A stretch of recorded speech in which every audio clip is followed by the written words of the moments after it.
د هیرو آنلاین ټي وي 15مه کالیزه د یوې غونډې په ترڅ کې د شانداره مراسمو په ترسره کېدلو سره ولمانځل شوه. په یاده غونډه کې چې د لیندۍ په 6مه نیټه ترسره شوه پر مهالې د لغمان مرستیال والي الها شاهزاده مظلومیار سربیره، د ولایت مقام مالیه و اداري رئیس انجینر مبارک شاه ابراهیمي، د اطلاعات و فرهنګ رئیس فیضان الله پټان، د بشري سرچینو رئیس خیبر نیازي، د ملي راډیو تلویزیون امیر محب الله محب، د لغمان پوهنتون د ژبو او ادبیاتو پوهنځي استاد عمران الله خنجر، د اطلاعاتو امیر عتیق الله قریشي، ژورنالیستانو، مدني فعالانو، محصلینو، ورزشکارانو او یو شمېر نورو ګډون کړی و. لومړی د هیرو ټي وي مسؤل عنایت الله هیرو میلمنو ته د ښه راغلاست ترڅنګ له دوی مننه وکړه چې د هیرو ټي وي د 15مې کالیزې په لمانځ غونډه کې برخه واخیستله. نوموړي وویل تل یې هڅه کړې چې د هیرو ټي وي څخه د 34 ولایتونو د بیا رغونې، انکشاف، پرمختګ او ګڼو نورو برخو کې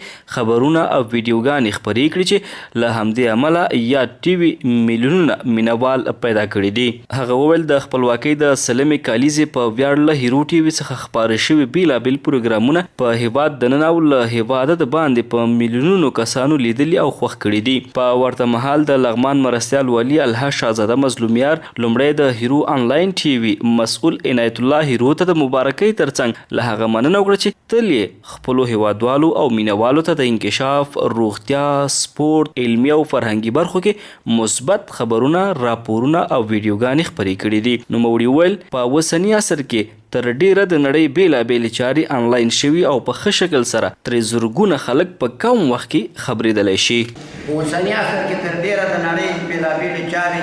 آنلاین او په ښه شکل په کم وخت کې ترسره کیږي او زرګونه خلک ترې ښه خبرېدلی شي. ټولنیزې رسنۍ هم په دې وروستیو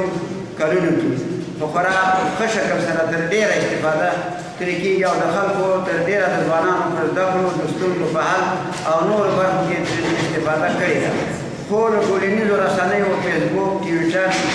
انسټاګرام، واتساپ، وایبر، یوټیوب، ټلګرام او نورو بېلابېلو برخو څخه یو شمېر کارکوونکي هغه ډول چې لازمه ده او ټولنیز اخلاق ایجابوي استفاده نه کوي چې تر ډیره دغه برخې ولسونو ته سرخوږی جوړ کړی دی. هغه زیاته کړه ځینې کسان له ټولو ټولنیزو رسنیو څخه په ښه ډول چې ټولنیز اخلاق ایجابوي سالمه استفاده نه کوي چې دا کار په ټولنه کې ډېرې ستونزې پیدا کولی شي. موږ چې کله رسنیو کې ګورو، فیسبوکونو کې ګورو، نورو کې ګورو، نو د یو باعزته خلکو بېعزتیانې پکې ډېرې کېږي. دا زما ټولو دوستانو ته خطاب نه دی، دا ډېر شاده او نادر دوستان دلته پیدا کېږي او ډېر عزتمن خلک دي. زما تقاضا دا ده، توقع مې دا ده، هیله مې دا ده د غوږونو نه چې شرعي او دیني مسله مې دا ده چې یو قوم د بل قوم سپکاوی باید ونه کړي او هغه ته په ذلت او حقارت باندې باید ونه ګوري او خپل عزت د هغه په بېعزتۍ کې ونه لټوي. تاسې ځوانان او زلمیان ډېره اوږده دغه لرئ، راتلونکی او مستقبل هم په مخ کې دی. زه یم ځان د ښو او مثبتو کړنو سره جوړ کړئ، فعال کړئ، عیار کړئ. دغه مسایل چې کوم په دې فیسبوکونو کې د بېعزتۍ او د ذلت او د حقارت خپرېږي، زه قطع نظر د دې نه چې د ولایت د معاون په صفت دا خبره کوم، ستاسې د یو ورور، ستاسې د یو مشرقیوال په صفت باندې هیله دا ده د دغه مسایلو نه ځان وساتئ. نوموړی زیاتوي که ټولنیزې رسنۍ په سم ډول وکارول شي نو په ولسونو کې مثبت بدلون راتللی شي. ښاغلي مظلومیار وویل د ولایت مقام د مطبوعاتي دفتر تکړه انځور اخیستونکی او د هیرو آنلاین ټي وي مسؤل عنایت الله هیرو له ټولنیزو رسنیو څخه د ښې ګټې اخیستنې له امله په هیواد دننه او له هیواده بیرون زرګونه مینوال لري. نو ټولنیزو رسنیو څخه د ښې استفادې په درشل کې زموږ د ولایت مقام د مطبوعاتي دفتر تکړه انځور اخیستونکی او د هیرو په نوم د یو آنلاین تلویزیون مسؤول عنایت الله هیرو دی چې د هیواد دننه او بیرون یې د هیرو ټي وي نشراتو زرګونه مینوال خپل کړي. هیرو ټي وي د خپلو ټولنیزو، انکشافي، روغتیایي او سپورتي پروګرامونه په انځوریز ډول خپروي چې دې چارې په هیواد کې دننه او بیرون لکونه مینوال پیدا کړي او دا موږ او تاسې ته پراخه ثبوت راکولی شي چې څنګه وشو کړی په کمو امکاناتو لا ښه کار وکړو. څنګه چې هیرو ټي وي په تېرو 15 کلونو کې په خورا ښه شکل تګ کړی او نن یې موږ او تاسې د 15مې کلیزې په ویاړ راټول شوي یو. نو غوښتنه مو د دغه آنلاین تلویزیون څخه هم همدا ده چې لا په ښه شکل د ټولو ټولنیزو موضوعاتو په انعکاس ورکولو کې هسې ګړندی کې او حقایق ولسونو ته ورسوئ. چې روټي وی د لغمان د بېلابېلو مسایلو خپرېدو سربېره د ټول هېواد او هر ته ډېر کله د نړۍ په کچه هم هغه مسایل او معلومات چې زموږ د ځوانانو او خلکو د تعلیمي سویې په لوړولو کې مهم ثابتېدلی شي خپاره کړي دي.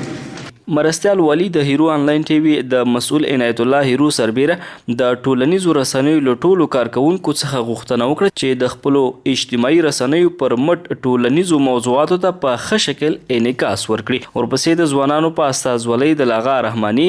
د رسنیو په استازولۍ د ملي راډیو تلویزیون امیر محب الله محب، د لغمان پوهنتون استاد عمران الله خنجر او د اطلاعات فرهنګ رئیس فیضان الله پټان د هیرو آنلاین ټي وي مسؤل عنایت الله هیرو ته د یاد ټي وي د 15مې کالیزې د مبارکۍ ترڅنګ د هیرو میړانه، همت او کارونه وستایل. دوی ټولو د مرستیال ولی الله شهزاده مظلومیار او د غونډې له ګډونوالو څخه وغوښتل چې د هیرو آنلاین ټي وي له مسؤل عنایت الله هیرو سره مرسته وکړي ترڅو یاد آنلاین ټي وي په ژوندۍ بڼه خپل نشرات او پروګرامونه پیل کړي. د غراز په دې مراسمو کې د ټولنیزو رسنیو د سمې کارونې په موخه د لغمان د تیاتر ټیم له لوري چمتو شوې تمثیلي پارچه هم وړاندې شوه. په یاده غونډه کې د هیرو آنلاین ټي وي مسؤل عنایت الله هیرو ته د مرستیال والي له لوري 3مه درجه تقدیرنامه او د پوهنې ریاست د همکارانو له لوري ستاینلیک ورکړل شو. د غونډې په وروستۍ برخه کې د هیرو آنلاین ټي وي د 15مې کالیزې په ویاړ جوړ شوی کیک د یاد ټي وي مسؤل عنایت الله هیرو او مرستیال والي په لاسونو پرېښود شو.